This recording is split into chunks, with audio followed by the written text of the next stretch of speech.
咁我會透過一個手動嗰個頭嗰幾下啦，頭嗰一轉得係啦。咁嚟講就話俾大家聽嗰個似一條龍嗰個點樣做啦，係啦。好啦，拜拜。好啦，頭先我睇到喂，佢由一個浮嘅狀態已經落到一個沉嘅狀態啦，佢已經係有下降咗。好，上馬托針。好啦，中間依組個動作你會睇到雙腳動作，唔好吞住，探手冇錯。係啦，呢一組動作佢處於浮沉啦，沉完之後沉咗，再吐。好啦，一組動作係已經係包含咗咩？浮、沉、浮，亦都有咩咧？有吞，亦都有吐。所以個龍形裡面點解有時你太快玩出嚟冇人講，大家都唔知喎，即係逐啲講佢都唔知你話乜。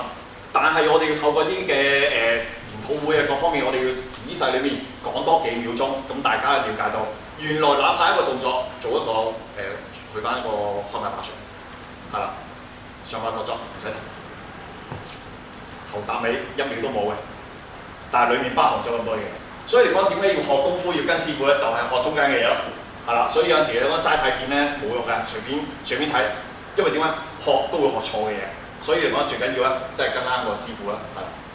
好，另外繼續壁步標誌，好啦，係咪都有壁步？壁步裡面嗰個亦都頭先亦都係講啦，馬步個重心轉移啦，亦都有沉嗰裏面嚟講去咗一個吐嗰個模式啦，亦都有個吞吐，由一個沉去浮，全部嘢都喺晒嗰度啦，好啦。